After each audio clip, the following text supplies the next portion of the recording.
ರಾಜ್ಯದಲ್ಲಿ ಸದ್ಯ hot topic ಅಂತ ಕರೆಸ್ಕೊಳ್ತಾ ಇದ್ದು ಬಿಡದಿ ಟೌನ್ಶಿಪ್ ನ ವಿವಾದ. ರಾಜ್ಯ ಬಿಡದಿ ಟೌನ್ಶಿಪ್ ಯೋಜನೆಯ ಸಮರದಲ್ಲಿ ಮತ್ತೊಂದು ಮೆಗಾ ಟ್ವಿಸ್ಟ್ ಸಿಗ್ತಾ ಇದೆ. ಬಿಡದಿ ಟೌನ್ಶಿಪ್ ಯೋಜನೆಗೆ ಸದ್ಯ 2 ತಿಂಗಳುಗಳ ಕಾಲ ತಾತ್ಕಾಲಿಕವಾಗಿ ಬ್ರೇಕ್ ಹಾಕಿದ್ದಾರೆ, ಒಂದು ಪಾಸ್ ಕೊಟ್ಟಿದ್ದಾರೆ.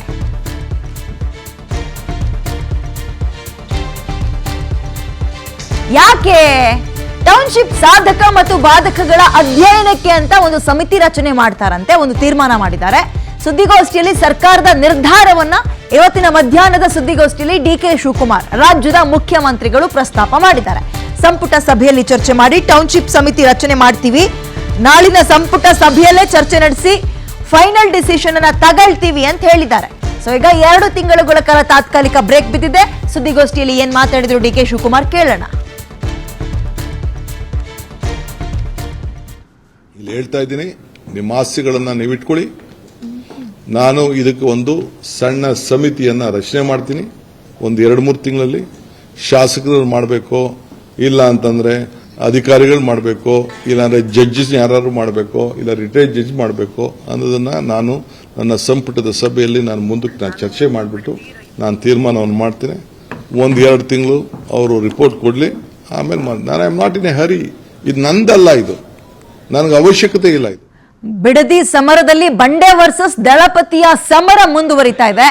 ನನ್ನ ಕೆಣಕ್ಲಿಕ್ಕೆ ಹೋಗಬೇಡಿ ಅಂತ ಸಿಎಂ ಡಿಕೆ ಶಿವಕುಮಾರ್ ನೇರವಾಗಿ ವಾರ್ನಿಂಗ್ ಕೊಟ್ಟಿದ್ದಾರೆ. ಇವತ್ತು ಎಚ್.ಡಿ. ಕುಮಾರಸ್ವಾಮಿಗೆ ಸಿಎಂ ಡಿಕೆ ಶಿವಕುಮಾರ್ ವಾರ್ನಿಂಗ್ ಕೊಟ್ಟಿದ್ದಾರೆ. ನನ್ನನ್ನು ಕೆಣಕ್ಲಿಕ್ಕೆ ಹೋಗ್ಬೇಡಿ, ನಿಮ್ಮ ಭವಿಷ್ಯ ನೀವು ಕಟ್ಕೊಳ್ಳಿ, ಇದ್ರ ಬಗ್ಗೆ ಜಾಸ್ತಿ ಮಾತಾಡಬೇಡಿ ಅಂತ ಸುದ್ದಿಗೋಷ್ಠಿಯಲ್ಲಿ ಸಿಎಂ ಡಿಕೆ ಶಿವಕುಮಾರ್ ಗುಡುಗಿದ್ದಾರೆ. ಡಿಕೆ ವರ್ಸಸ್ ಎಚ್.ಡಿ.ಕೆ ಆಗಿ ಟರ್ನ್ ಆಗಿತ್ತು ಬಿಡದಿಯ ವಿವಾದ. ಇದರ ನಡುವೆ ಮಧ್ಯಾಹ್ನ ಒಂದು ಸುದ್ದಿಗೋಷ್ಠಿ ನಡೆಸಿ ಬಿಡದಿ ಭಾಗದ ರೈತರಿಗೆ ಒಂದು ಬ್ರೀತಿಂಗ್ ಸ್ಪೇಸ್ ಕೊಟ್ಟರು. 2 ತಿಂಗಳುಗಳ ಕಾಲ ಏನೂ ಅಪ್ಡೇಟ್ ಇಲ್ಲ, ಅದರಲ್ಲಿ ಸ್ಥಗಿತಗೊಳಿಸಿರ್ತಾರೆ. ಇದರ ನಡುವೆ ನನ್ನನ್ನ ಕೆಣಕ್ಲಿಕ್ಕೆ ಹೋಗ್ಬೇಡಿ ಅನ್ನೋ ನೇರ ವಾರ್ನಿಂಗ್ ಕೊಟ್ಟಿದ್ದಾರೆ ಕುಮಾರಸ್ವಾಮಿ ಅವರಿಗೆ.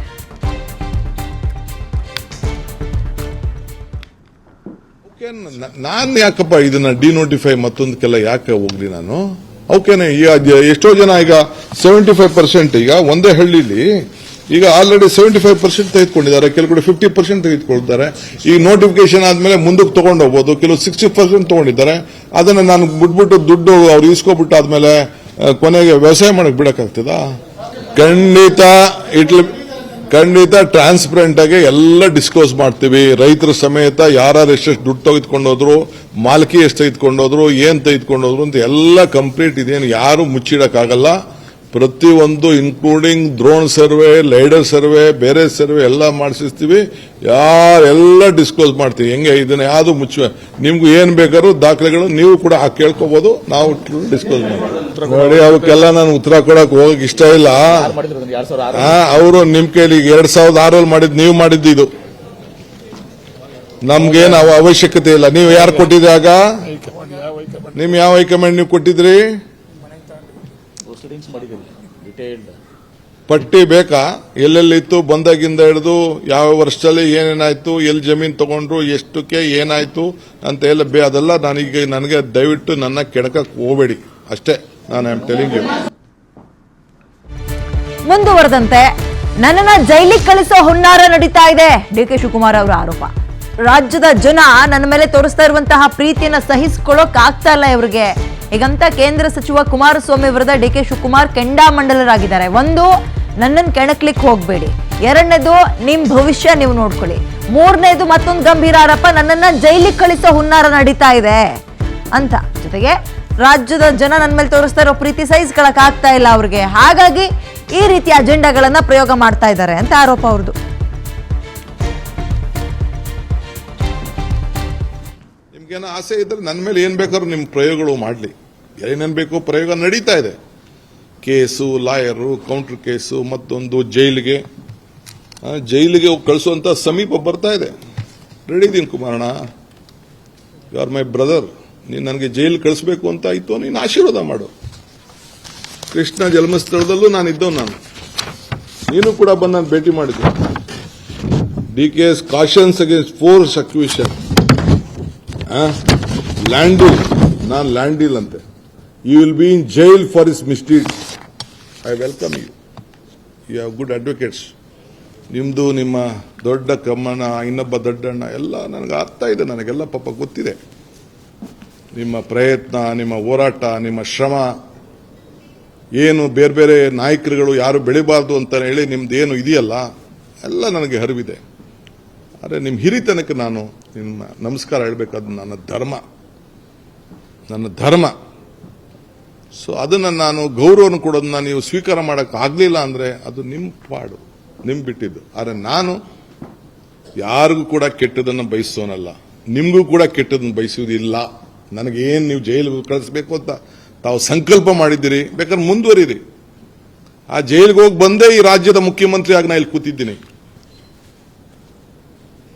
ಜೈಲಲ್ಲಿದ್ದಾಗ ಜನ ಯಾವ ರೀತಿ ಈಚೆ ಬಂದರು, ಯಾವ ರೀತಿ ನನ್ನ ಪರವಾಗಿ ನಿಂತ್ಕೊಂಡ್ರು, ಏನೇನಾಯ್ತು ಅಂತ ಕೂಡ ನಾನು ಕಣ್ಣಲ್ಲಿ ಆ ದೃಶ್ಯಗಳನ್ನು ನಾನು ನೋಡಿದ್ದೇನೆ. ಆ ಜೈಲಿಗೆ ಕಳಿಸಿದಂಥ ಕೇಸು ಕೇವಲ 2 ವರ್ಷದಲ್ಲೇ ಪಾಪ ಸುಪ್ರೀಂ ಕೋರ್ಟ್ ಅವರ ಪಾದಗಳಿಗೆ ನನ್ನ ಸಾಷ್ಟಾಂಗ ನಮಸ್ಕಾರಗಳು. ವಜಾ ಮಾಡಿದ್ದಾರೆ, ಡಿಸ್ಮಿಸ್ ಮಾಡಿದ್ದಾರೆ. ಇರಲಿ, ನೋವು ಅನುಭವಿಸೋ ನಾನು ಆ ಕೋಣೆಯಲ್ಲಿ ಏನು ಅನುಭವಿಸಿದೆ, ನನ್ನ ಕುಟುಂಬ ಅನುಭವಿಸ್ತು. ನನಗೋಸ್ಕರ ನನ್ನ ತಾಯಿಂದಿರು, ಇಡೀ ರಾಜ್ಯದ ನನ್ನ ತಾಯಿಂದಿರು, ಯುವಕರು, ಹಿರಿಯರು ಕಣ್ಣಲ್ಲಿ ನೀರು ಹಾಕಿ ಪ್ರಾರ್ಥನೆ ಮಾಡಿ ನನ್ನನ್ನು ಜೈಲಿಂದ ಕರ್ಕೊಂಡು ಬಂದರು. ಇವತ್ತು ಈ ಸ್ಥಾನದಲ್ಲಿ ಕುಣಿಸಿದವರು ಅದೇ ನನ್ನ ಮತದಾರರು. ಬಿಡದಿ ಸಮರದಲ್ಲಿ ಡಿಕೆ ಶಿವಕುಮಾರ್ ವರ್ಸಸ್ ಎಚ್ಡಿಕೆ ಸಮರ ಜೋರಾಗ್ತಾ ಇದೆ. ಇವತ್ತು ಡಿಕೆ ಶಿವಕುಮಾರ್ ಅವರ ಸುದ್ದಿಗೋಷ್ಠಿ ಇತ್ತು, ನಾಳೆ ಕೇಂದ್ರ ಸಚಿವ ಕುಮಾರಸ್ವಾಮಿ ಅವರ ಸುದ್ದಿಗೋಷ್ಠಿ ಇರುತ್ತೆ. ಮಹತ್ವದ ಸುದ್ದಿಗೋಷ್ಠಿಯನ್ನ ಕುಮಾರಸ್ವಾಮಿ ಅವರು ಕೂಡ ಕರೆದಿದ್ದಾರೆ. ಇವತ್ತು ಕೊಟ್ಟಿರುವ ಹೇಳಿಕೆಗಳೇನಿದೆ, ಡಿಕೆ ಶಿವಕುಮಾರ್ ಅವರ ಕಡೆಯ ಹೇಳಿಕೆಗಳು, ಅವೆಲ್ಲವಕ್ಕೂ ತಿರುಗೇಟು ಕೊಡೋ ಸಾಧ್ಯತೆ ಇದೆ.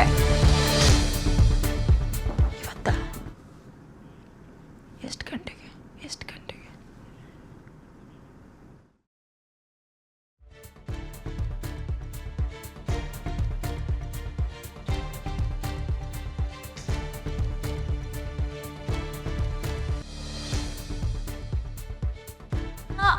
ಪ್ರೆಸ್ ಬ್ರೀಫಿಂಗ್ ಅಥವಾ ಸುದ್ದಿಗೋಷ್ಠಿಯನ್ನ ಕರೆದಿದ್ರು.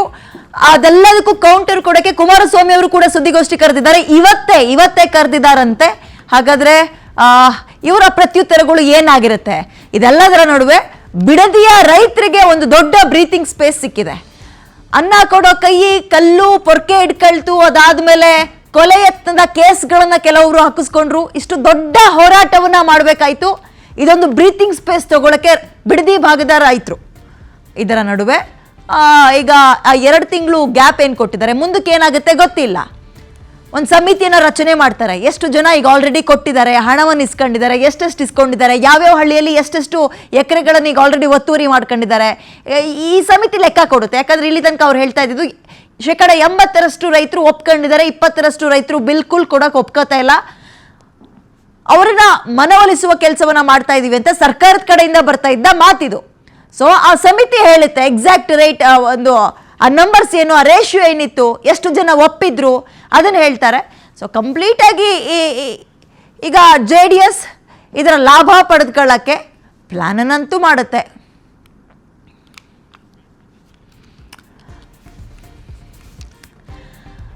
ಬಿಡದಿ ಟೌನ್ಶಿಪ್ ಯೋಜನೆ ನಿಮ್ಮೆಲ್ಲರಿಗೂ ಈಗ ಗೊತ್ತಾಗಿರುತ್ತೆ. ಬೆಂಗಳೂರಿಗೆ ತೂಕ ಜಾಸ್ತಿ ಆಗ್ತಾ ಇದೆ, ಅದನ್ನ ಎಕ್ಸ್ಟೆಂಡ್ ಮಾಡೋ ಕಾರಣಕ್ಕೆ ಬಿಡದಿಯಲ್ಲಿ ಮತ್ತೊಂದು ರೀತಿಯ ಬೆಂಗಳೂರನ್ನ ನಿರ್ಮಾಣ ಮಾಡಕ್ಕೆ ಅಂತ ಮುಂದಾಗಿದ್ರು.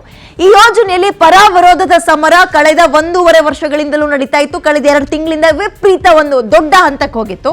ಸೊ ಈಗ ನಾವು ಪರ ಮತ್ತು ವಿರೋಧದ ಸಮರ ಏನು ಅಂತ ನೋಡ್ತಾ ಹೋಗೋಣ. ಒಂದು, ಯೋಜನೆ ಪರ ರೈತರ ವಾದ ಏನಾಗಿತ್ತು? ಭೂಮಿಗೆ ಹೆಚ್ಚಿನ ಪರಿಹಾರ ಸಿಗೋ ಸಾಧ್ಯತೆ ಇದೆ. ಓಕೆ, 1 by 1 ನಾವು ನೋಡ್ತಾ ಹೋಗೋಣ. ಈಗ ಯೋಜನೆ ಪರ ರೈತರ ವಾದ ಮತ್ತು ಯೋಜನೆ ವಿರೋಧಿ ರೈತರ ವಾದ ಏನಾಗಿತ್ತು ಅಂತ. ಟೌನ್ಶಿಪ್ ಯೋಜನೆಯಿಂದ ಪ್ರದೇಶದ ಅಭಿವೃದ್ಧಿ ಆಗುತ್ತೆ, ಆ ಭಾಗದಲ್ಲಿ ಕೈಗಾರಿಕೆಗಳು ಬರುತ್ತೆ, ವಸತಿ ಮತ್ತು ಇತರ ಅಭಿವೃದ್ಧಿಗಳು ಯೋಜನೆಗಳು ಬಂದ್ಬಿಟ್ರೆ ಆ ಪ್ರದೇಶ ಅಥವಾ ಆ ಭಾಗ ಬಹಳ ಸ್ಪೀಡ್ ಆಗಿ ಅಭಿವೃದ್ಧಿ ಆಗುತ್ತೆ ಅಂತ. ಇದು ಪರವಾಗಿರೋರು ಹೇಳ್ತಾ ಇದ್ರೆ, ಅದರ ವಿರುದ್ಧವಾಗಿರೋರು ಈ ಯೋಜನೆಯಿಂದ ಬರಡು ಭೂಮಿಯೆಲ್ಲ ಇವ್ರು ಕೊಂಡ್ಕೊಳ್ತಾ ಇರೋದು ಫಲವತ್ತಾದ ಭೂಮಿ. ಸೊ ಕೃಷಿ ಭೂಮಿಗೆ ನಷ್ಟ ಆಗುತ್ತೆ, ಪ್ರದೇಶದ ಕೃಷಿ ಭೂಮಿ ಉತ್ತಮ ಬೆಳೆಯನ್ನ ಕೊಡ್ತಾ ಇದೆ, ಭೂಮಿ ಒಂದ್ಸಲ ಕಳ್ಕೊಬಿಟ್ರೆ ಮುಗೀತಲ್ಲ ಕತೆ, ಕೃಷಿ ಉತ್ಪಾದನೆ ಕಡಿಮೆ ಆಗುತ್ತೆ ಅನ್ನೋದು ರೈತರು ವಾದ ಆಗಿತ್ತು. ನಾವು ಕೊಡಲ್ಲ ಅಂತ ಇದ್ರು.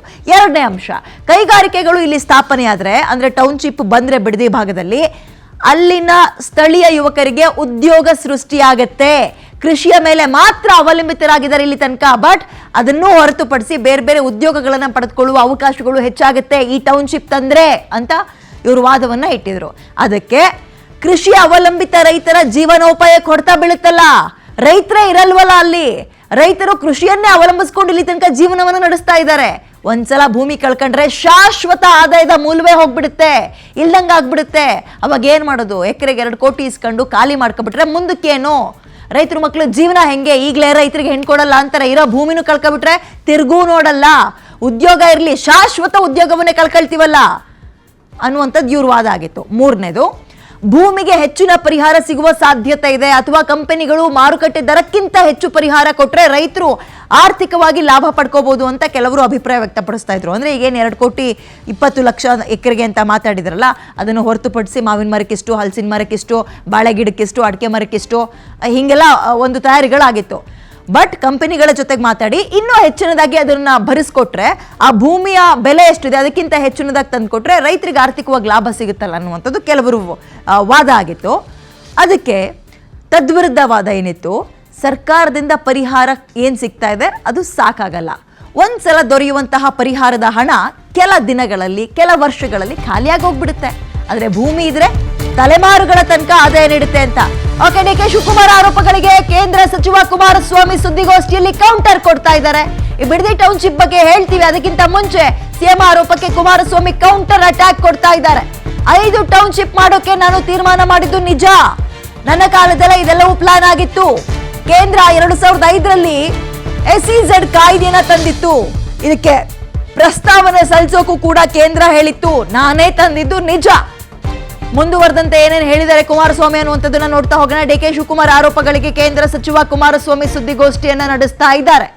ಬಿಡದಿ ಟೌನ್ಶಿಪ್ ಇದು DK ವರ್ಸಸ್ HDK ಅನ್ನೋ ರೀತಿಯಲ್ಲೇ ಆಗಿತ್ತು. ಸರ್ಕಾರ ವರ್ಸಸ್ ರೈತರು ಅನ್ನೋದಕ್ಕಿಂತ ಹೆಚ್ಚಾಗಿ ಜಗಮಗಿಸಿದ್ದು ಅಥವಾ ಕಣ್ಣಿಗೆ ದೊಡ್ಡ ರೀತಿಯಲ್ಲೇ ಕಂಡಿದ್ದು DK ವರ್ಸಸ್ HDK ಅಂತ. ಇವತ್ತು ಹೇಳಿದ್ರಲ್ಲ, ಜೈಲಿಗೆ ಕಟ್ಸೋಕೆ ಹುನ್ನಾರ ನಡೆಸಲಾಗ್ತಾ ಇದೆ ನನ್ನ ವಿರುದ್ಧ, ಪಿತೂರಿ ಮಾಡ್ತಾ ಇದ್ದಾರೆ. ಇದ್ಯಾವುದಕ್ಕೂ ಬಗ್ಗವ್ ನಾನಲ್ಲ. ಜನರು ತೋರಿಸ್ತಾ ಇರೋ ಪ್ರೀತಿಗೆ ಹೊಟ್ಟೆ ಉರಿ ಅವ್ರದ್ದು. ನಾನು ಜಯಿಸ್ತೀನಿ ಅಂತ ಡಿ ಕೆ ಶಿವಕುಮಾರ್ ಏನ್ ಹೇಳಿದ್ರು ಅದೆಲ್ಲದಕ್ಕೂ ಪ್ರತ್ಯುತ್ತರವನ್ನ ಕೊಡೋಕೆ ರೆಡಿ ಆಗಿದ್ದಾರೆ. HD ಕುಮಾರಸ್ವಾಮಿ ಸುದ್ದಿಗೋಷ್ಠಿ ನಡೆಸ್ತಾ ಇದ್ದಾರೆ, ಕೌಂಟರ್ ಕೊಡ್ತಾ ಇದ್ದಾರೆ. ಓಕೆ, ಇದ್ರ ಬಗ್ಗೆ ಮತ್ತಷ್ಟು ಮಾತನಾಡ್ಲಿಕ್ಕೆ ನಮ್ಮ ಜೊತೆಗೆ ಯುವ ರೈತ ಚೇತನ್ ಲೈವ್ ಜಾಯ್ನ್ ಆಗ್ತಾ ಇದ್ದಾರೆ, ಬಿಡದಿ ಭಾಗದವರೇ. ಚೇತನ್ ಅವರ ನಮಸ್ಕಾರ. ನನ್ನ ಧ್ವನಿ ನಿಮಗೆ ಕೇಳಿಸ್ತಾ ಇದೆ ಅನ್ಕೊಳ್ತೀನಿ. ಒಂದು ದೊಡ್ಡ ಬ್ರೀತಿಂಗ್ ಸ್ಪೇಸ್ ಸಿಕ್ಕಿದೆ ಆ ಭಾಗದ ರೈತರಿಗೆ, ಅಂದ್ರೆ ನಿಮ್ಗಳಿಗೆ. ಎಷ್ಟು ಖುಷಿ ಇದೆ ನಿಮ್ಗೀಗ? ಮೇಡಮ್, ಇದು ಮೊದಲ ಹಂತದ ಅಧಿಸೂಚನೆ ಅಂತ ಅವ್ರು ಯಾವ ತರ ಹೊರಡಿಸಿದ್ರು, ಇದು ಮೊದಲ ಹಂತದ ಗೆಲುವು ಅಂತ ನಾವು ಇದನ್ನ ಸ್ವಾಗತಿಸ್ತೀವಿ. ಯಾಕೆ ಅಂತಂದ್ರೆ 100 ಜನ 1000 ಜನ ಇಲ್ಲಿ ಮೂಲತಃ ಇಲ್ಲೇ ಹುಟ್ಟಿ ಬೆಳೆದು ಅನ್ನ ತಿನ್ಕೊಂಡು ಬೆಳೆದಂತ ಜನಗಳನ್ನ ಇವತ್ತು ಈ ಊರೇ ಬಿಡಿಸಿ ಖಾಲಿ ಮಾಡುವಂತಹ ಒಂದು ದೊಡ್ಡ ಹುನ್ನಾರ ನಡೀತಾ ಐತಿ ಇಲ್ಲಿ. ಬಟ್ ನಮ್ ರೈತರುಗಳು ಇಲ್ಲಿ ನನ್ನ ತಿಂದು ಇಲ್ಲಿ ಬೆಳೆದು ಎಲ್ಲಾ ಮಾಡ್ಕೊಂಡಿದ್ರು ಕೂಡ ಎಷ್ಟು ಸಲಿ ಕರೆ ಕೊಟ್ರು, ಎಷ್ಟು ಸಲಿ ಮನವಿ ಕೊಟ್ರು ಕೂಡ ಅಲ್ಲಿ MLA HC ಬಾಲಕೃಷ್ಣ ಆಗಿರ್ಬೋದು, CM DK ಶಿವಕುಮಾರ್ ಆಗಿರ್ಬೋದು, ಯಾರು ಕೂಡ ಬಂದಿಲ್ಲಿ ಸ್ಪಂದನೆ ಮಾಡಿರ್ಲಿಲ್ಲ. ನಾವು ಒಬ್ಬ ಸ್ಥಳೀಯ MLA ಆರಿಸಿರ್ತೀವಿ, ಅವ್ರ ಹತ್ರಕ್ಕೆ ನಾವು ಹೋಗ್ಬೇಕು, ಅವ್ರಲ್ಲಿ ಬಂದಿರಲಿಲ್ಲ ಆಕ್ಚುಲಿ. ಆದ್ರೆ ಇವತ್ತು ನಮ್ಮ ರೈತರ ಹೋರಾಟ, ಈ ಒಂದು ಕಿಚ್ಚು ಅವರಿಗೆ ತಲುಪಿದೆ ಅಂತ ನಾನು ಅನ್ಕೋತಾ ಇದ್ದೀನಿ ಮೇಡಮ್. ಇದೊಂದು ಸಮಯವನ್ನ ತಗೊಳಕ್ ನೀವುಗಳು ಕಲ್ ತಗೋಬೇಕಾಯ್ತು, ಪೊರ್ಕೆ ಇಟ್ಕೋಬೇಕಾಯ್ತು, ಕೊಲೆ ಯತ್ನದ ಕೇಸ್ಗಳನ್ನ ಹಾಕಿಸ್ಕೊಳ್ಬೇಕಾಯ್ತು. ಈ ನೋವು ಎಷ್ಟಿದೆ ಆ ಭಾಗದ ರೈತರಿಗೆ? ತುಂಬಾ ಇದೆ ಮೇಡಮ್. ವರ್ಷಾನ್ಗಟ್ಲೆ ಇಲ್ಲಿ ಬೆಳಗ್ಗೆ ಎದ್ದು ಹಾಲ್ ಕರೆದು ತೆಪ್ಪೆ ತಾಕಿ ಬೇರೆ ಕೆಲಸ ಬಿಟ್ಬಿಟ್ಟು ಇಲ್ಲಿ ಯಾವ್ದೋ ಇದೊಂದು ಕೆಲಸಕ್ಕೆ ನಾವು ಇದನ್ನೇ ಕೆಲಸ ಮಾಡಿ ಕುತ್ಕೊಳಕಾಗುತ್ತಾ ಮೇಡಮ್? ಎಲ್ಲೋ ಮಲೆನಾಡು, ಚಿಕ್ಕಮಗಳೂರು, ಕೇರಳ ಎಲ್ಲೋ ಹೋಗಿ ಮಲೆನಾಡು ಅಂತ ನೋಡುವಂತ ಕೆಲಸ ಏನಿಲ್ಲ. ನೀವು ಒಂದು ಬಾರಿ ಭೇಟಿ ನೀಡಿದ್ದೀರಾ, ನೋಡಿದೀರಾ ಇಲ್ಲಿ ಯಾವ ತರ ಇದೆ? ಮರ ಗಿಡಗಳು, ತೆಂಗಿನ ಮರ, ಅಡಕೆ ಮರ, ಬಾಳೆ, 3 ಲಕ್ಷ ಬಾಳೆ ಇದೆ. 10 ಲಕ್ಷ ಮರಗಳನ್ನ ನೆಲಸಮ ಮಾಡಕ್ಕಂತ ಕೆಲಸ ಆಗುತ್ತಾ? ಕಾಣಿಸ್ತಾ ಇದೆ. ಹೌದು, 2 ತಿಂಗಳು ನೀವೆಲ್ಲ ತುಂಬಾ ಒಗ್ಗಟ್ಟಾಗಿ ಫೋರ್ಸ್ಫುಲಿ ಹೋರಾಟ ಮಾಡಿದಕ್ಕೆ 2 ತಿಂಗಳು ಟೈಮ್ ಕೊಟ್ಟಿರೋದು ನಿಜ. ಬಟ್ ಸಮಿತಿ ರಚನೆ ಮಾಡ್ತೀವಿ, ಆಲ್ರೆಡಿ ಕೆಲವೊಬ್ರು ಹಣ ಇಸ್ಕೊಂಡಿದ್ದಾರೆ, 80% ರೈತರು ಒಪ್ಕೊಂಡಿದ್ದಾರೆ, ಈ ವಾದವನ್ನು ಇನ್ನೂ ಇಟ್ಕೊಂಡಿದ್ದಾರೆ ಮುಂದಕ್ಕೆ. ಅವರು ನಮಗೆ ಇದು ಕ್ಲಾರಿಟಿ ಸಿಗ್ತಾ ಇಲ್ಲ. ರೈತರು ಆ ಭಾಗದಲ್ಲಿ ಹೇಳ್ತಾರೆ 20% ರೈತರು ಮಾತ್ರ ಒಪ್ಕೊಂಡಿದ್ದಾರೆ, 80% ಒಪ್ಕೊಂಡಿಲ್ಲ ಅಂತ. ಇವ್ರು ಅದನ್ನ ಉಲ್ಟಾ ರೇಷಿಯೋ ಹೇಳ್ತಾ ಇದ್ದಾರೆ. ಟಿವಿ ಮುಂದೆ ಜನರಿಗೆ ಕುತ್ಕೊಂಡು ಕೇಳ್ತಾ ಇರೋರಿಗೆ ನೀವ್ ಹೇಳಿ, ಎಷ್ಟು ಜನ ರೈತರು ಒಪ್ಕೊಂಡಿದ್ರು ಇದಕ್ಕೆ? ಮೇಡಮ್ ಖಂಡಿತವಾಗ್ಲೂ 100% ರಲ್ಲಿ 10% ಒಪ್ಕೊಂಡಿದ್ರೆ ಏನಿದ್ರು ಅವ್ರ ಕಡೆಯವ್ರು ಅಷ್ಟೇನೆ, ಪಕ್ಷದ ಕಾರ್ಯಕರ್ತರು ಅಷ್ಟೇ ಒಪ್ಕೊಂಡಿರ್ತಾರೆ, ಅವ್ರ ಕಡೆ ಇರ್ತಾರಲ್ಲ ಅವ್ರಷ್ಟೇ ಒಪ್ಕೊಂಡಿರೋದು. ನಿಜವಾದ ಶ್ರಮಿಕರು ಬೆಳಗ್ಗೆ ಎದ್ದು ಕೆಲಸ ಮಾಡೋದ್ ರೈತರುಗಳು ಇಲ್ಲಿದ್ದಾರೆ. ಯಾಕೆ ಸಿ ಬಾಲಕೃಷ್ಣ ಅವರು ಇಷ್ಟು ದಿನ ಆದ್ಮೇಲೆ ಯಾಕೆ ಬಂದಿಲ್ಲ ರೈತರ ಹತ್ರ ಮಾತಾಡಕ್ಕೆ? ಏನ್ ಕಾರಣ ಇದೆ ಅಲ್ಲಿ? ಏನಾದ್ರೂ ಇರ್ಬೇಕಲ್ವಾ, ಬರ್ಬೇಕಾಯ್ತಲ್ವಾ ಮಾತಾಡಕ್ಕೆ? ಯಾಕೆ ಬಂದಿಲ್ಲ? ಅದು ಮುಖ್ಯವಾದ ಪ್ರಶ್ನೆ. ಯಾಕೆ ನಿಜವಾದ ರೈತರ ಹತ್ರ ಶ್ರಮಿಕರ ಹತ್ರ ಮಾತಾಡಕ್ಕೆ ಇವ್ರ ಕಷ್ಟನಾ? ಯಾಕೆ ನಾವು ಓಟ್ ಹಾಕಿ ಕೆಲ್ಸಿಲ್ವಾ ಅವ್ರನ್ನ? ಮಾಗಡಿ ವಿಧಾನಸಭಾ ಕ್ಷೇತ್ರದಲ್ಲಿ ಈ ಬಾರಿ MLA ಮಾಡಕ್ಕೆ ಈ ಕಡೆ ಬಿಡದಿ ಕ್ಷೇತ್ರ, ಬಿಡದಿ ಹೋಬಳಿ ಜನ ಓಟ್ ಹಾಕಿದ್ರಲ್ವಾ? ಅದ್ರಲ್ಲಿ ಬೈರ್ಮಂಗಲ ಪಂಚಾಯತಿ ಮತ್ತೆ ಕಂಚಕರಳ್ಳಿ ಪಂಚಾಯತಿ ಇದೆ, ಎರಡೂ ಪಂಚಾಯತಿ ಇದೆ ಅಲ್ವಾ? ಇಲ್ಲಿ ಮಾತಾಡ್ಬೇಕಾದ್ರೆ ಬಂದ್ ಮಾತಾಡ್ಬೇಕಲ್ಲ, ಯಾಕೆ ಮಾತಾಡ್ತಾ ಇಲ್ಲ? ಅವ್ರು ಯಾರಿಗೋ ಬೇಕಾದವ್ರಿಗೆ 4 ದಿನ ಉಳ್ಸಕ್ಕೋಸ್ಕರ ನೀವ್ 8,500 ಕುಟುಂಬಗಳನ್ನ ಇಲ್ಲಿ 8,500 ಕುಟುಂಬಗಳನ್ನ ಬೀದಿ ಪಾಲ್ ಮಾಡಿದ್ರೆ ಅವ್ರು ಎಲ್ಲಿ ಹೋಗ್ತಾರೆ? ಎಜುಕೇಶನ್ ಮಾಡಿದವ್ರಿಗೆ ಇವತ್ತು ಕೆಲಸ ಇಲ್ಲ. ಏನ್ ಸಿಟಿಲಿ ಏನ್ ಕೊಡ್ತೀರಾ ಅಲ್ಲಿ? ಚೇತನ್ ಅವರ ವಾದವೇ ಅದಲ್ವಾ? ಕೃಷಿ ಭೂಮಿ ಎಷ್ಟು ಬೆಲೆ ಬಾಳುತ್ತೆ ಅದಕ್ಕಿಂತ ಹೆಚ್ಚಿನ ಆರ್ಥಿಕ ಸಹಾಯ ಆಗೋ ರೀತಿಯಲ್ಲಿ ರೈತರು ನಾವು ನೋಡ್ಕೋತೀವಿ. ಒಂದು ಬರೀ ಈ ಗದ್ದೆ ತೋಟವನ್ನೇ ನಂಬ್ಕೊಂಡಿದ್ದಾರೆ. ಉದ್ಯೋಗ ಸೃಷ್ಟಿ ಮಾಡ್ತೀವಿ, ಅಲ್ಲಿ ಟೌನ್ಶಿಪ್ ಕ್ರಿಯೇಟ್ ಮಾಡ್ತೀವಿ, ನಾವು ಉದ್ಯೋಗ ಸೃಷ್ಟಿ ಮಾಡ್ತೀವಿ ಅಂತಾರೆ. ಯಾವ ರೀತಿ ಉದ್ಯೋಗ ಸೃಷ್ಟಿ ಮಾಡ್ತಾರೆ ಮೇಡಮ್ ಇವರು? ಈಗ ವಯಸ್ಸಾದವ್ರು ಇರ್ತಾರೆ, ಏನೋ ಎಜುಕೇಶನ್ ಇಲ್ದೇ ಇರ್ತಾರೆ, ಇವ್ರಿಗೆ ಏನ್ ಬರುತ್ತೆ? ಅವ್ರಿಗೆ ಹಾಲ್ ಕರೆಯಕ್ ಅಷ್ಟೇ ಬರೋದು, ಅವ್ರಿಗೆ ಕುಂಟೆ ಹೊಡಿಯಕ್ ಅಷ್ಟೇ ಬರೋದು, ಅವ್ರಿಗೆ ಭತ್ತ ನಾಟಿ ಮಾಡಕ್ ಅಷ್ಟೇ ಬರೋದು. ಅರ್ಥ ಆಯ್ತಾ? ಅದನ್ನ ಹೊರತುಪಡಿಸಿದ್ರೆ ಇಲ್ಲಿ ಏನ್ ಕೆಲಸ ಕೊಡ್ತಾರ ಅವರು? ಅಂದ್ರೆ ಇವ್ರು ಏನಂದ್ರೆ ಸಿಟಿ ಮಾಡಿ ಲಕ್ಷಾಂತರ ಪ್ರಾಜೆಕ್ಟ್ ಮಾಡಿ ಇಲ್ಲಿರುವಂತಹ ಏನೋ ಪರಿಸರ ನಾಶ ಮಾಡಿ ಇಲ್ಲಿರುವಂತಹ ಭಾವನೆಗಳಿಗೆ ಧಕ್ಕೆ ಇಟ್ಟು ಪ್ರತಿಯೊಂದು ಮುಗಿಸ್ಬಿಟ್ಟು ಇಲ್ಲಿ ಏನಂದ್ರೆ ಅಲ್ಲಿಗೆ ಅವ್ರು ಮಾಡುವಂತ ಕಂಪನಿಗಳಿಗೆ ಇವ್ರನ್ನ ತಗೊಂಡೋಗಿ ಸೆಕ್ಯೂರಿಟಿ ಕೆಲಸ ಕೊಡ್ತಾರಾ? ಏನ್ ಕೊಡ್ತಾರೆ ಕೆಲ್ಸನ? ಯಾಕೆ ಅವ್ರು ಬದುಕನ್ನು ಕಿತ್ಕೋತಾ ಇದಾರಾ? ಮೇಡಮ್ 1900 ಜನ, ಇಲ್ಲಿಗೆ 1900 ಜನ ಟೋಟಲಿ 1 ಎಕರೆ ಮೇಲೆ ಇದಾರೆ. ಉಳ್ಳವರು ಏನ್ ಮಾಡ್ತಿದ್ದಾರೆ ಅಂದ್ರೆ ಪರವಾಗಿ ವಾದ ಮಾಡ್ತಾ ಇದಾರೆ, ನಮ್ಗೆ ಟೌನ್ಶಿಪ್ ಬೇಕು ಅನ್ಬಿಟ್ಟು. ಇಲ್ದೇ ಇರುವಂತ ಸಣ್ಣ ರೈತರುಗಳು ಏನ್ ಮಾಡ್ತಿದ್ದಾರೆ ಅಂದ್ರೆ ಉಳ್ಳವರು ವಾದ ಮಾಡ್ತಿದ್ದಾರೆ, ಉಳ್ಳವರು ಕೂಡ ನಮ್ ಕಡೆ ಬಂದು ಸಪೋರ್ಟ್ ಮಾಡ್ತಿದ್ದಾರೆ. ಇಲ್ಲಿ ಬೇರೆಯವ್ರು ಏನ್ ಮಾಡ್ತಿದ್ದಾರೆ, ಈಗ 8,500 ಕುಟುಂಬಗಳಿದೆಯಲ್ಲ, ಅವರು ಬೇರೆ ಪಾಲ್ ತಗೊಂಡಿರ್ತಾರೆ, ಹುಲ್ಕುಯ್ಯಕ್ ಪಾಲ್ ತಗೊಂಡಿರ್ತಾರೆ, ಬೆಳೆ ಪಾಲ್ ತಗೊಂಡಿರ್ತಾರೆ, ರೇಷ್ಮೆ ಬೆಳೆ ಪಾಲ್ ತಗೊಂಡಿರ್ತಾರೆ. ಈಗ ಅವ್ರನ್ನೆಲ್ಲ ತಗೊಂಡು ಎಲ್ಲೂ ಬಿಲ್ ಬಿಡಕ್ಕಾಗುತ್ತೆ? ಸಿಟಿ ಕಟ್ಬಿಟ್ಟು ದೊಡ್ಡ ಬಿಲ್ಡಿಂಗ್ ಕಟ್ಬಿಟ್ಟು ಇಲ್ಲಿ ನೀರಿನ ಸೋರ್ಸ್ ಚೆನ್ನಾಗಿದೆ ಅಂತ ಅನ್ಬಿಟ್ಟು ಇಲ್ಲಿ ಬಾತ್ರೂಮ್ ತೊಳಿಕ್ ಮಾಡಿರ್ತಾರೆ, ಇರ್ತಾರ ಅವ್ರನ್ನ? ಇಲ್ಲಾಂದ್ರೆ ಸೆಕ್ಯೂರಿಟಿ ಗಾರ್ಡ್ ಕೆಲಸ ಕೊಡ್ತಾರ? ಇಲ್ಲ ಕ್ಲೀನಿಂಗ್ ಕೆಲಸ ಮಾಡಕ್ ಕೊಡ್ತಾರ? ಏನ್ ಮಾಡಕ್ ಕೊಡ್ತಾರೆ ಇಲ್ಲಿ ಶ್ರಮಿಕರ ಪರವಾಗಿ ರೈತರ ಪರವಾಗಿ ಸರ್ಕಾರ ನಿಂತ್ಕೊಳ್ಬೇಕಾದ ಸರ್ಕಾರ ತನ್ನ ಸರ್ವಾಧಿಕಾರ ಧೋರಣೆ ಇದು. ಫಸ್ಟ್ ನೋಟಿಫಿಕೇಶನ್ ಆದಾಗಿಂದನೂ ಕೂಡ ಸರ್ವಾಧಿಕಾರ ನಡೆಸ್ತಾನೆ ಇದೆ ಇದು. ಚೇತನ್, ಆ ಭಾಗಕ್ಕೆ ನಾನು ಬಂದಾಗ್ಲೂ ಅಷ್ಟೇ ಮತ್ತು ಈ ಸುದ್ದಿಯನ್ನ ನಾನು ಓದಬೇಕಾದ್ರೂ ಅಷ್ಟೇ ಪ್ರತಿ ಸಲವೂ ನಾನು ಕೇಳಿರೋ ಪ್ರಶ್ನೆ, ರಾಜ್ಯ ಸರ್ಕಾರ ಎಷ್ಟರ ಮಟ್ಟಿಗೆ ಗಮನ ಹರಿಸ್ತಾ ಇದೆಯೋ ಬಿಡದಿ ಬಗ್ಗೆ ಇಲ್ವೋ ಗೊತ್ತಿಲ್ಲ ನನ್ಗೆ, ಬಟ್ ಆ ಭಾಗದ MLA ಎಲ್ಲೋದ್ರು ಯಾಕೆ ಜನರು ಪರವಾಗಿ ನಿಂತ್ಕಂತ ಇಲ್ಲ, ಆ ಊರಿಗೆ ಯಾಕೆ ಹೋಗ್ತಾ ಇಲ್ಲ, ಯಾಕೆ ಕಾಲಿಡ್ತಾ ಇಲ್ಲ ಅಲ್ಲಿಗೆ ಅಂತ? ಏನು ನಿಮ್ MLA ಅವ್ರಿಗೆ ಏನ್ ಭಯ, ಏನ್ ಕೊರತೆ ಕಾಡ್ತಾ ಇದೆ, ಏನ್ ಹೇಳ್ತಿದೆ ಅವ್ರಿಗೆ? ಮೇಡಮ್ ಭಯ ಕಾಡ್ತಾ ಇದೆ, ಮೇಡಮ್ ಭಯ ಇದೆ. ಎಸ್ ಸಿ ಬಾಲಕೃಷ್ಣ ಅವರು ಫಸ್ಟ್ ಆಫ್ ಆಲ್ ಬಾಲಕೃಷ್ಣ ಅವರು ರೈತರ ಪರವಾಗಿ ಏನಾದ್ರೂ ಒಂದು ವಿಚಾರವಾಗಿ ಬಂದು ಕೇಳ್ಬೇಕಾಯ್ತು, ರೈತರು ಕುಂದುಕೊರತೆ ಕೇಳ್ಬೇಕಾಯ್ತು. ಏನಪ್ಪ ಆಗ್ತಿದೆ ನಿಮ್ಗೆ, ಸಮಸ್ಯೆ ಏನಾಗ್ತಿದೆ, ನೀವು ಲ್ಯಾಂಡ್ ಕೊಡಕ್ ಇಷ್ಟ ಇಲ್ವಾ, ಇದ್ಯಾ, ಏನು ಸಮಸ್ಯೆ? ಮೇಡಮ್ ಒಂದು ಕಡೆ ಬಿಡದಿ ಟೊಯೋಟೋ, ಬಿಡದಿ ಹೋಬಳಿ ಇರುವಂತಾನೆ ಇಲ್ಲಿಂದಾನೆ 4 ಕಿಲೋಮೀಟರ್ ಟೊಯೋಟೋ ಇದೆ. ಒಂದು ಕಡೆ ಆರೋಲ್ ಇಂಡಸ್ಟ್ರಿ ಏಷ್ಯಾದಲ್ಲಿ ನಂಬರ್ 1 ಇಂಡಸ್ಟ್ರಿ ಇದೆ. ನಮ್ದು ಏನಾಗಿದೆ ಅಂದ್ರೆ ಮಧ್ಯದಲ್ಲಿ ಇರುವಂತಹ ಒಂದು ಪ್ರಾಪರ್ಟಿ, ಈ ಪ್ರಾಪರ್ಟಿ ರೈತರ ಜಮೀನುಗಳು ಇರುವಂತದ್ದು. ಈ ಪ್ರಾಪರ್ಟಿನ ಹೇಗಾದ್ರೂ ಮಾಡಿ ಕಬಳಿಸ್ಬೇಕು. ಮೇಡಮ್ ಇವ್ರು ಹೇಳಿದ್ದಾರೆ ಹುಡ್ಕೋ ಇಂದ 22,000 ಕೋಟಿ ಪ್ರಾಜೆಕ್ಟ್ 17,000 ಕೋಟಿ ನಾವು ರೈತರು ಕೊಡ್ತೀವಿ ಅಂತ ಹೇಳಿದ್ದಾರೆ. ಓಕೆನಾ? ಬಟ್ ಇಲ್ಲೇನಾಗ್ತಿದೆ ಅಂತಂದ್ರೆ ಇದು ಪ್ರಾಜೆಕ್ಟ್ 22,000 ಕೋಟಿ ಇದಲ್ಲ ಮೇಡಮ್, 1,00,000 ಕೋಟಿ ಪ್ರಾಜೆಕ್ಟ್ ಇದು. ಎಂಟರ್ ಏಷ್ಯಾನೇ ಕೂಡ ಈ ಕಡೆ ದಕ್ಷಿಣ ಭಾರತದ ಕಡೆ ಬಿಡದಿ ಕಡೆ ತಿರುಗಿ ನೋಡುತ್ತೆ ಅಂತ ಪ್ರಾಜೆಕ್ಟ್. ಇದರಲ್ಲಿ ಕಿಕ್ ಬ್ಯಾಕ್ ಪಡೆಯೋರು ತುಂಬಾ ಜನ ಇದ್ದಾರೆ.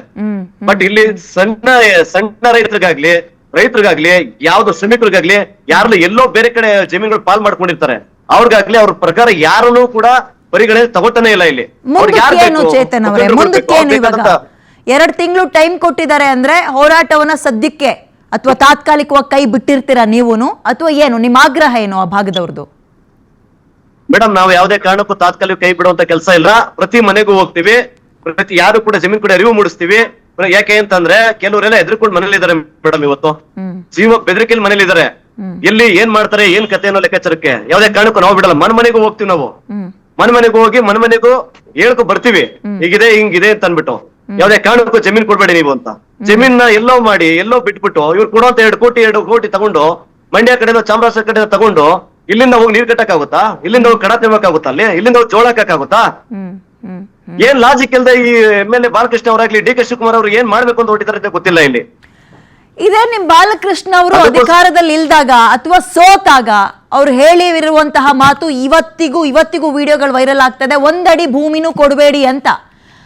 ಅದೇ ಪುಣ್ಯಾತ್ಮ ಇವತ್ತು ನಿಮ್ಮೂರ್ ಕಡೆ ತಿರುಗ್ ನೋಡ್ತಾ ಇಲ್ಲ, ರೆಸ್ಪಾಂಡ್ ಮಾಡ್ತಾ ಇಲ್ಲ, ಬರೀ ಮಾಧ್ಯಮಗಳಲ್ಲಿ ಕುತ್ಕೊಂಡು ಮಾತಾಡ್ತಾ ಇದ್ದಾರೆ. ಹೌದು ಮೇಡಮ್ ಏನ್ ಗೊತ್ತಾ, SC ಬಾಲಕೃಷ್ಣ ಅವರು ಇಲ್ಲೇನ ನೆಗೆಟಿವ್ ಹೊಡಿತಿದ್ಯಾ ಅವ್ರಿಗೆ? ಏನೋ ಸರ್ವೆ ಮಾಡ್ಸಿದಾರ? ಇಲ್ಲಿ ಯಾವುದೇ ಪಕ್ಷ ಅಂತಲ್ಲ ಮೇಡಮ್, ಕಾಂಗ್ರೆಸ್ ಇಲ್ಲ, JDS ಇಲ್ಲ, ಕಮ್ಯುನಿಸ್ಟ್ ಇಲ್ಲ, ಯಾವುದೂ ಇಲ್ಲ ಇಲ್ಲಿ. ನಮ್ಗೆ ಯಾವ ಸಿದ್ಧಾಂತಗಳು ಬೇಕಾಗಿಲ್ಲ. ನಾನು ರೈತನ ಹೋಗ್ತಾನ ಮಾತಾಡ್ತಾ ಇದ್ದೀನಿ ಇಲ್ಲಿ. ನಾನು ಯಾವುದೇ ಪಕ್ಷಕ್ಕೆ ಸೇರಿದವನಲ್ಲ ಇಲ್ಲಿ. ರೈತರ ಬಗ್ಗೆ ಚಿಂತೆ ಮಾಡಬೇಕು. ಯಾಕೆ ಈ ಕಡೆ ಬರ್ತಾ ಇಲ್ಲ ಅಂತಾರೆ? ನೆಗೆಟಿವ್ ಹೊಡಿತಾ ಇದೆಯಾ? ಇಲ್ಲಿ ವೋಟಿಂಗ್ ಪವರ್ ಕಡಿಮೆ ಆಗಿದ್ಯಾ ಅವ್ರಿಗೆ? ಅದಕ್ಕೋಸ್ಕರ ಇಲ್ಲಿ ಮಾರ್ಬಿಟ್ಟು ಬೇರೆಯವರೆಲ್ಲ ಬೀದಿಗೆ ತಳ್ಬಿಟ್ಟು ಹೋಗ್ಬಿಡೋದ ಕಡೆಗೆ ಅವ್ರು ಬಾಲಕೃಷ್ಣ ಅವರು. ಏನೋ ತಲೆ ಇದೆಯಾ? ಯಾವ ಮಾತುಗಳಾಡ್ತಾರೆ ಮೇಡಮ್ ಅವರು ಕುತ್ಕೊಬಿಟ್ಟು? ಇಲ್ಲಿ ರೈತರ ಹತ್ರ ಬಂದು ಮಾತಾಡಲ್ಲ, ಒಂದು ವಿಚಾರ ಕೇಳಲ್ಲ, ರೈತರ ಕಷ್ಟ ಸುಖ ಕೇಳಲ್ಲ. ಬಂದು ಮಾಧ್ಯಮದವರು ಇವತ್ತು ಮುಂದೆ ಬಂದಿರೋದಕ್ಕೋಸ್ಕರ ರೈತರುಗಳು ಇವತ್ತು ಏನ ಪ್ರೊಟೆಸ್ಟ್ ಮಾಡ್ಕೊಂಡು, ಹೋರಾಟ ಮಾಡ್ಕೊಂಡು, ದಂಡೆ ಇಟ್ಕೊಂಡು ಜೀವನ ಮಾಡ್ತಾ ಇದ್ದಾರೆ. ಇಲ್ಲ ಅಂದ್ರೆ ಅದು ಇಲ್ಲ. ನಿಮ್ ಮಾಧ್ಯಮ ಇಲ್ಲ ಅಂದಿದ್ರೆ ಇವತ್ತು ಇಲ್ಲೇನೋ ಲಾಠಿ ಚಾರ್ಜ್ ಮಾಡಿಸಿ ಬೇರೆ ತರ ಮಾಡಿ ಇದನ್ನ ವಶಪಡಿಸ್ಕೊಂಡು ಹೋಗ್ತಾ ಇದ್ರು. ಮೊನ್ನೆ ಮಂಡಲಹಳ್ಳಿಲಿ ಫಸ್ಟ್ ನೋಟಿಫಿಕೇಶನ್ ಆದಾಗ 214 ಎಕರೆ ಮಂಡಲಹಳ್ಳಿ ಮೊದಲ ಬಾರಿ JMC ಸರ್ವೆ ಬಂದಿದೆ ಇವತ್ತು. ಏನಾಗಿದೆ ಇವತ್ತು? SP ಶ್ರೀನಿವಾಸ್ ಗೌಡ್ರು ಬಂದಿದ್ದಾರೆ ಅವತ್ತು. ಶ್ರೀನಿವಾಸ್ ಗೌಡ್ರು ಕೂಡ ಬಂದಿದ್ದಾರೆ, SP ಇಳಿದಿದ್ದಾರೆ ಅವತ್ತಲ್ಲಿ. ಏನ್ ಮಾತಾಡ್ತಾ ಇದೀವಿ ಅಲ್ಲಿ ಕುತ್ಕೊಂಡು? ಯಾಕೆ ಅಂತಂದ್ರೆ ಯಾವುದೇ ಕಾರಣಕ್ಕೂ ಕೂಡ ನಾವು ಏನಾದ್ರೂ ಕೂಡ ಭೂಮಿ ಬಿಡಲ್ಲ ಅಂತ. ಒಂದು ಕಡೆ ಮೇಡಮ್ ಇನ್ನೊಂದು ವಿಚಾರ ಹೇಳ್ಬಿಡ್ತೀನಿ ಕೇಳಿ, ಇದು ತುಂಬಾ ಇಂಪಾರ್ಟೆಂಟ್. JMC ಸರ್ವೆ ಇದೆಯಲ್ಲ, ಇದೇನು ಆಗುತ್ತೆ ಅಂತಂದ್ರೆ, ನಮ್ಮ ಚಿಕ್ಕಪ್ಪನ ಪಕ್ಕದಲ್ಲಿದ್ರೆ ನಮ್ಮ ಚಿಕ್ಕಪ್ಪ ಅವನು ಒಪ್ಕೊಂಡ ಅಂದ್ರೆ, ನಮ್ಮ ದೊಡ್ಡಪ್ಪ ಪಕ್ಕದಲ್ಲಿದ್ದಾನೆ ಅವನು ಒಪ್ಕೊಂಡ ಅಂದ್ರೆ, ಸೆಂಟ್ರಲ್ ನಮ್ಮಪ್ಪ ಅವ್ರ ತಮ್ಮನಾಗಿ ಸೆಂಟ್ರಲ್ ನಾವೇನಾದ್ರು ತಗ್ಲಾಕೊಂಡ್ರೆ ಈ ಕಡೆ ಜಮೀನ್ ಮಾರಕ್ಕಾಗಲ್ಲ, ಸಬ್ರಿಸ್ಟ್ ಕ್ಯಾನ್ಸರ್ ಆಗಿದೆ, ತುಂಬಾ ಕಷ್ಟ ಬೆಳಿಬೇಕಾಗುತ್ತೆ. ಈ ತರ ನಮ್ಮನ್ನ ಇಕ್ಕಟ್ಟಿಗೆ ಸಿಕ್ಸಾಕಿಸ್ಕೊಂಡು. Chetan, stay with me. ಬರ್ತೀನಿ ನಾನು ನಿಮ್ಮ ಹತ್ರ. CM DK ಶಿವಕುಮಾರ್ಗೆ ನಿಖಿಲ್ ಕುಮಾರಸ್ವಾಮಿ ತಿರುಗೇಟ್ ಕೊಡ್ತಾ ಇದ್ದಾರೆ. ಇಲ್ಲಿ ಸ್ಕ್ರಿಪ್ಟಿಂಗ್ ನಡೀತಾ ಇದೆ ಅಂತ DK ಶಿವಕುಮಾರ್ ವಿರುದ್ಧ ಕಿಡಿಕಾರ್ತಾ ಇದ್ದಾರೆ ನಿಖಿಲ್ ಕುಮಾರಸ್ವಾಮಿ. ಸಮಿತಿ ಬಗ್ಗೆ CM DK ಶಿವಕುಮಾರ್ ಏನು ಹೇಳಿಲ್ಲ. ಅವರು ಸಮಿತಿಯಲ್ಲಿ ಸಾಧಕ ಬಾಧಕಗಳ ಬಗ್ಗೆ ಚರ್ಚೆ ಆಗಬೇಕು. ಈಗೇನು 2 ತಿಂಗಳು ಟೈಮ್ ಕೊಟ್ಟಿದ್ದಾರಲ್ಲ, ಹೀಗಂತ ಬಾಗಲಕೋಟೆ ಕೆಂದೂರ್ನಲ್ಲಿ JDS ಯುವ ರಾಜ್ಯಾಧ್ಯಕ್ಷ ನಿಖಿಲ್ ಕುಮಾರಸ್ವಾಮಿ ಅವರ ಸ್ಟೇಟ್ಮೆಂಟ್ ಇದು. ಸ್ಕ್ರಿಪ್ಟಿಂಗ್ ನಡೀತಾ ಇದೆ ಅಂತ.